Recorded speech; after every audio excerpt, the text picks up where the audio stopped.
నమస్తే. నేను మీ వాసా లక్ష్మణ. కొండా సురేఖ గారి ఇష్యూ ఎక్కడ మొదలైంది, ఎటువైపు మలుపు తిరుగుతున్నది, ఎక్కడ ముగింపు అవుతుంది, అసలు దీని వెనుక కుట్ర ఏంది, రాజకీయం ఏంది, ఎవరు బలవుతున్నారు, ఎవరు బలి చేస్తున్నారు అనే విషయాన్ని మనం స్పష్టంగా మాట్లాడుకుందాం. ఇట్లాగా కొండా సురేఖ గారి ఇష్యూ అనేది నూలు దండతో మొదలైంది. ఈ నూలు దండ అనేది పద్మశాలిల ఆత్మగౌరవం సంబంధించిన విషయం. ఈ సమస్య నూలు దండ మీదనే ఉంటే పద్మశాలి సమాజం రియాక్ట్ అవుతుండే. ఇక్కడ నా విషయం చెప్పాలంటే, నాకు విషయం తెలియని వెంటనే నేను కొండా సురేఖ గారికి ఫోన్ చేసిన.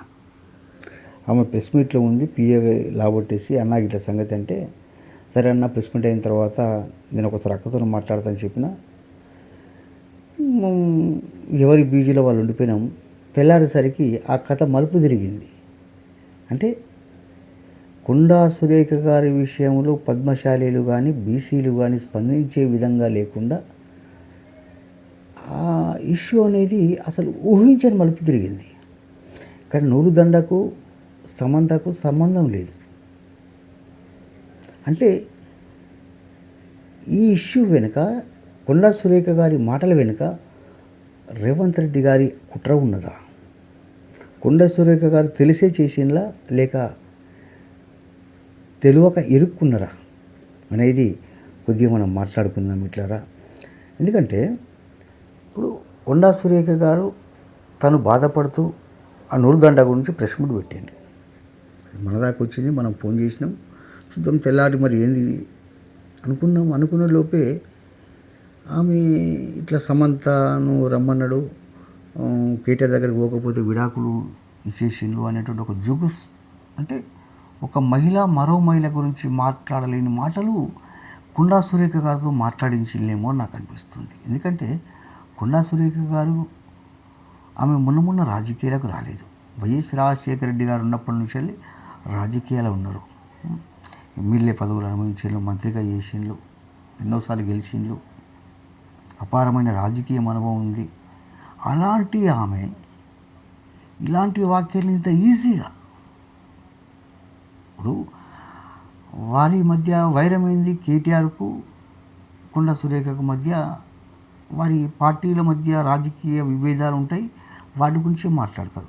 కానీ నూలు దండకు ఇప్పుడు సమంత విడాకుల ఇష్యూకు అసలు ఎలాంటి సంబంధమే లేదు. బాగా ఆలోచించండి మిత్రులారా. అంటే కొండా సురేఖ గారు తెలిసే ఇరుక్కున్నారా, లేక ఒక బీసీ మహిళను, ఒక పద్మశాలి బిడ్డను కావాలని రెడ్డి సామాజిక వర్గం ఇరికించిందా అనేది మనం కొద్దిగా క్షుణ్ణంగా, ఎందుకంటే నేను 2 రోజులుగా నిశ్శబ్దంగానే ఉన్నాను. నేను కొండా సురేఖ గారి విషయం నేను ఫోన్ చేసిన అంటే దాని తర్వాత మళ్ళీ మాట్లాడలేదు. ఇక్కడ సమంత గారి విషయం మాట్లాడిన తర్వాత నాకు ఎందుకు ఒక మహిళ ఇంకొక మహిళ గురించి తక్కువ వేసి మాట్లాడడం సబబు కాదు కదా. నిశ్శబ్దంగా ఉన్న తర్వాత దానిపైన దృష్టి పెట్టి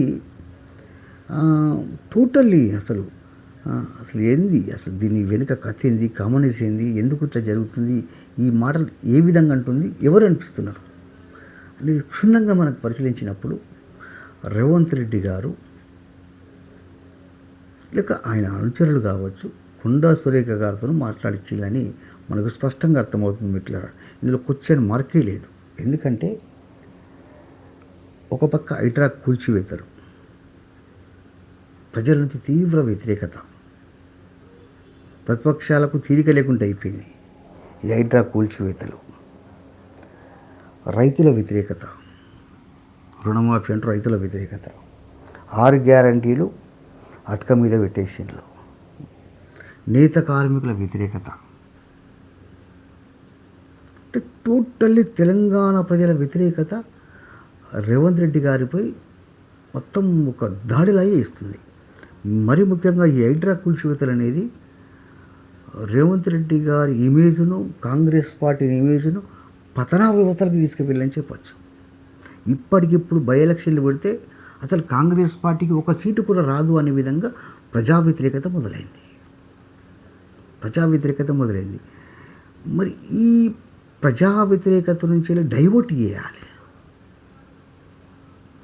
ప్రజల్ని దృష్టి మళ్లించేందుకు కొండా సురేఖ గారితో ఈ వాక్యాలు మాట్లాడించిందని నాకున్నటువంటి పరిజ్ఞానం. అంటే పబ్లిక్ ఏంటంటే దృష్టి మలుతుంది, దీని గురించి మాట్లాడుకుంటారు, దీని విషయం మాట్లాడుకోరు.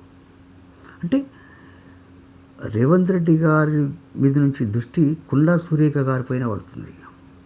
కొండా సురేఖ గారిని అభిమానించే వాళ్ళు కావచ్చు, పద్మశాలి కావచ్చు, అరే కొండా సురేఖ గారి ఇంత ఒక మహిళ గురించి ఇంత నీచంగా మాట్లాడతారనేటువంటి ఒక చర్చ వచ్చి, అంటే రేవంత్ రెడ్డి మీద ఫోకస్ ఉండదు, ఇక కొండా సురేఖ గారి మీద ఫోకస్ ఉంటుంది. అంటే ఒక రెడ్డి సామాజిక వర్గం ఒక బీసీ మహిళపై, ఒక పద్మశాలి బిడ్డ రాజకీయ భవిష్యత్తుపై దెబ్బ కొడుతుందని చెప్పచ్చు. దీనిలో ఎలాంటి సందేహం లేదు. ఇదే కాకుండా ఇంకొక ఇష్యూ, 84 ఎకరాల స్థలం అదాని కంపెనీలకు కాంగ్రెస్ ప్రభుత్వం రేవంత్ రెడ్డి సర్కారు కట్టబెడుతుంది అనేది సమాచారం. అది పూర్తిగా తెలియదు.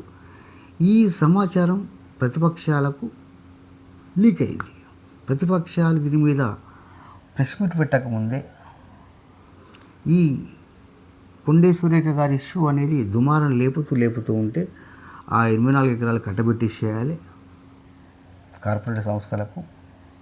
ఈ హైడ్రా విషయం కూడా కొద్దిగా మర్చిపోయినట్టు అవుతుంది అనే ఉద్దేశంతో రెడ్డి సామాజిక వర్గం కొండా సురేఖ గారిని ఇరికించారేమో అని నా అనుమానం. ఇట్లా మేము వెంటనే స్పందించేవాళ్ళం, నేనే కాదు అందరూ స్పందిస్తారు. అరే ఒక బీసీ మహిళ కదా, ఒక పద్మశాలి బిడ్డ కదా, ఖచ్చితంగా బాధ్యతగా స్పందించాల్సిన అవసరం బాధ్యత కూడా ఉంటుంది కదా, స్పందిస్తారు. అంటే పద్మశాలీలు కానీ ఇటు బీసీలు కానీ స్పందించలేని విధంగా కొండా సురేఖ గారితో వ్యాఖ్యలు చేయించడము, కొండా సురేఖ గారి రాజకీయ భవిష్యత్తు మీద దెబ్బ కొట్టడము